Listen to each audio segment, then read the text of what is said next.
Digital மயமாகவும் smart போனுக்குள்ளே அடங்கிடுச்சு. நிலாவுக்கு சந்திராயன் 3 அனுப்பிட்டோம். சக்கரத்தில் தொடங்கிய போக்குவரத்து புல்லட் ரயிலாவும் மெட்ரோ ரயிலாவும் அப்டேட் ஆயிடுச்சு. தற்போதைய காலகட்டத்தில் தொழில்நுட்பம் மிகப்பெரிய முன்னேற்றத்தை அடைந்திருக்கலாம். அப்படியே ஒரு டைம் மிஷின் மூலம் ஒரு நூற்றாண்டுக்கு பின்ன போய் பார்த்தோம் அப்படின்னா இந்த தொழில்நுட்பங்கள் எதுவுமே இருக்காது. ஆனா அந்த காலகட்டத்தில் இருந்த சில விஞ்ஞானிகள் போட்ட விதை தான் இப்போது இருக்க தொழில்நுட்ப வளர்ச்சிக்கு ஒரு முக்கிய காரணமா இருக்கு. உலகின் பல முக்கிய கண்டுபிடிப்புகளை இந்திய விஞ்ஞானிகள் கொடுத்திருக்காங்க. அதுல கோவையை சேர்ந்த ஜிடி நாயுடுவுக்கு ரொம்ப அதிக பங்கு இருக்கு. ஒரு மனிதர் ஒரு துறையில கில்லியா இருக்கலாம், ஆனா GD Naidu electrical, electronics, automobiles, விவசாயம் என்று பல துறைகள்ல அவர் கில்லியா இருந்திருக்காரு. உலக அளவுல மிக முக்கிய கண்டுபிடிப்புகளுக்கு சொந்தக்காரராக இருந்தாலும் இதற்கான அங்கீகாரம் அவருக்கு கிடைச்சதா அப்படின்னு பாத்தீங்கன்னா கிடைக்கல. ஜிடி நாயுடுக்கு அவ்வளவு எளிதில் எதுவுமே கிடைக்கல. அந்த தடைகளை எல்லாம் தாண்டி தவிர்க்க முடியாத சக்தியா வந்தவர் தான் நம்ம ஜிடி நாயுடு. அவரோட கடந்து வந்த பாதையை தான் நம்ம இந்த வீடியோல பார்க்க போறோம். இவர் கோயம்புத்தூர் மாவட்ட கலங்கல் கிராமத்துல மார்ச் 23, 1893 பிறந்தார். ஜிடி நாயுடு அவர்கள் தனது இளம் வயதில் படிப்புல அதிக நாட்டம் இல்லாதவரா இருந்தார்.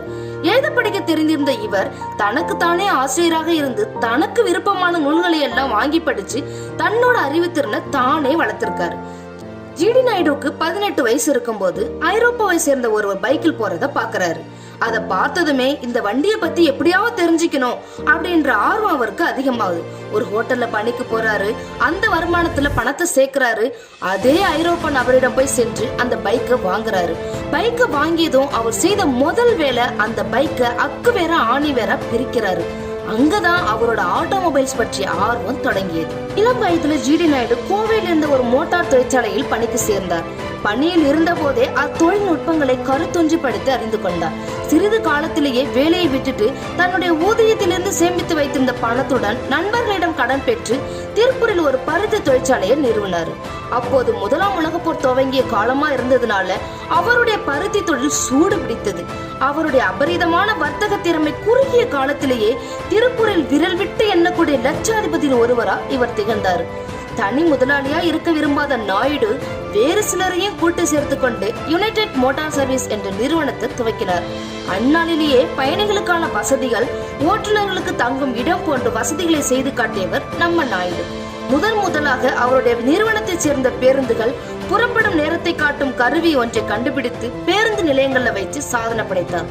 பயணச்சீட்டுகள் வழங்குவதற்கு அந்த காலத்திலேயே ஒரு இயந்திரத்தை தன்னுடைய சிறிய தொழிற்சாலையிலேயே தயாரித்து பயன்படுத்தினார். இத்தகைய கண்டுபிடிப்புகள் நாயுடுவிற்கு கைவந்த கலையாகும். பல்கலைக்கழக படிப்பில்லாதிருந்தும் அறிவியல் துறையில் அவர் படைத்த சாதனைகள் பல. மோட்டார் ரேடியேட்டருக்கு இணையாக ஒரு இயந்திரத்தை கண்டுபிடித்ததன் மூலம் ரேடியேட்டருக்கு அடிக்கடி தண்ணீர் ஊற்ற வேண்டிய அவசியம் அவருடைய பேருந்துகளுக்கு இருந்ததில்லை.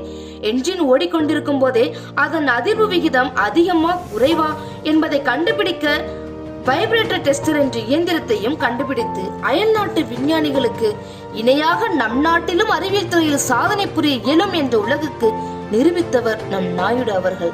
2ஆம் உலகப் போர் சமயத்துல ஜிடி நாயுடு ஐரோப்பா போறாரு. அங்க பிளேடுகளுக்கு பற்றாக்குறை நிலவுது. ஷேவிங்க்கு ஒரு பிளேடு தான் பயன்படுத்த வேண்டிய நிலை. ஒரு பேக்கரிக்கு போறாரு. அங்க ரொட்டி துண்டுகளை வித்தியாசமா வெட்டுவதை பாக்குறாரு நம்ம ஜிடி நாயுடு. உடனடியா ஒரு பொம்மைக்கார வாங்கி அதன் மோட்டாரை மட்டும் கழட்டி பிளேடுல பயன்படுத்தி பாக்குறாரு. அது சக்சஸ் ஆகி நண்பர்கள் மத்தியில ஒரு நல்ல வரவேற்பும் பெற்றது. ஐரோப்பாவில் காப்புரிமை கிடைச்சி லண்டன்ல விற்பனைக்கு வந்து முதல் மாதத்திலேயே 7500 ரேசர்களை விற்பனை பண்ணாரு. ஜிடி நாயுடு ஒரு முறை சிகாகோவில் உள்ள ஒரு பல்கலைக்கழகத்துக்கு போறாரு. அங்க ஆரஞ்சு ஜூஸ்ல இருக்கும் விட்டமின்களை குறித்து ஆய்வு செய்து கொண்டிருந்த ஒரு பேராசிரியரை பாக்குறாரு. ஆராய்ச்சிக்காக அந்த பேராசிரியர் ஒரு ஜூஸரும் தயாரிச்சிருந்தார்.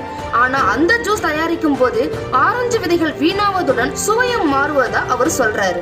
சிறிது நேரம் அது குறித்து ஆராய்ச்சி செய்த நம்ம GD Naidu simple coin spring என்ற ஐடியாவை கொடுக்கிறாரு. அந்த ஸ்பிரிங் பொருத்தியதும் பிரச்சனையும் சரியாயிடுச்சு. ஜூஸரும் கண்டுபிடிக்கப்பட்டது. இது மட்டும் இல்லாமல் ஏழைகளுக்கு வீடு, electric motor, key wall clock, கட்டட கலவை, ஷேவிங் ரேசர், உருளைக்கிழங்கு தோல் எடுக்கும் கருவி, radiogram, automatic ticket machine, Tamil dial radio என பல்வேறு கண்டுபிடிப்புகள் இவரது புகழை வளர்த்தன. இவரது பருத்தி செடிக்கு நாயுடு காட்டன் என பெயரிட்டு ஜெர்மனி வரை கௌரவித்தது. கண்டுபிடிப்பாளராக மட்டும் இல்லாமல் யுனைடெட் மோட்டார் சர்வீஸ் பருத்தி ஆலை என பல தொழில்களையும் இவர் தொடங்கினார்.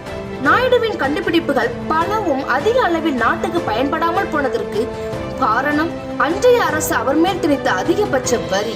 அன்றைய சூழலில் நாட்டிலேயே அதிக வரி செலுத்தியவர்களில் ஒருவராயிருந்தும் அவர் மேல் வரி ஏய்ப்பு செய்பவர் என்ற அவப்பெயரும் சுமத்தப்பட்டது. எனவே மனமுடைந்து போன நாயுடு அவர்கள் அரசாங்கத்துக்கு கொடுப்பதை காட்டிலும் வெறுமனவே இருந்துவிட்டு போய்விடுவேன், இனி ஒரு பைசா கூட வருமான வரி என்ற பெயரால் செலுத்த மாட்டேன் என்று சபதம் எடுத்தார். அவருடைய கண்டுபிடிப்புகள் இயந்திரம், மோட்டார் தொழில் மட்டுமல்லாமல் விவசாயத்திலும் பல வியக்கத்தக்க சாதனைகளை இவர் புரிந்தார். ஜிடி நாயுடு அவர்கள் சித்த மருத்துவராகவும் இருந்தார். பல மருந்துகளை ஆவணப்படுத்தியது, தயாரித்தது என்று சித்தாவில் ஜிடி நாயுடுவின் பணிகள் மிக முக்கியமானவை. கோவை மிக பெரிய தொழில் நகரமாக இருக்க ஜிடி நாயுடு ஒரு மிக முக்கிய காரணம். அவரின் உழைப்பின் மூலம் பல விஷயங்கள் நமக்கு வரமாக கிடைத்தது. கோவை அவினாசி சாலையில் அவர் நினைவாக ஜிடி நாயுடு மியூசியம் இருக்கிறது. தினசரி பள்ளி மாணவர்கள், ஆராய்ச்சியாளர்கள் என்று பலர் வந்து செல்லும் மியூசியத்தில் ஜிடி நாயுடுவின் கண்டுபிடிப்புகள் மட்டுமல்லாமல் பல விஞ்ஞானிகளின் கண்டுபிடிப்புகளும் அங்கு வைக்கப்பட்டுள்ளன. தற்போதுதான் அங்கு ஜிடி நாயுடுவின் கண்டுபிடிப்புகளுக்கு என்று ஒரு தனி கேலரி உருவாகி வருகிறது. அந்த கேலரியில் ஜிடி நாயுடுவின் அனைத்து படைப்புகளையும் நாம் அங்கு காணலாம். ஜிடி நாயுடுவை இந்தியாவின் தாமஸ் ஆல்வா எடிசன் என்று அழைப்பதுண்டு. ஆனால் அவர் உலகின் ஒரே ஒரு ஜிடி நாயுடு. பிரச்சனைகளை கண்டறிந்து அதற்கு தீர்வு காண்பது ஜிடி நாயுடுக்கு மிகவும் பிடிக்குமாம். அவர் ஒரு ப்ராப்ளம் சால்வர். உலகில் உள்ள பல மில்லியன் டெக்கிஸ்க்கு டெக் குரு, பாஸ் எல்லாமே நம்ம ஜிடி நாயுடு தான். ஒரு சாதாரண கிராமத்தில் பிறந்து தனது திறமையால் பல அரிய சாதனைகளை படைத்த ஜிடி நாயுடு 81வது வயதில் அவர் மறைந்தார். இப்படி ஒரு கண்டுபிடிப்பாளரை நாம இந்தியா பயன்படுத்தாமல் போய்விட்டது.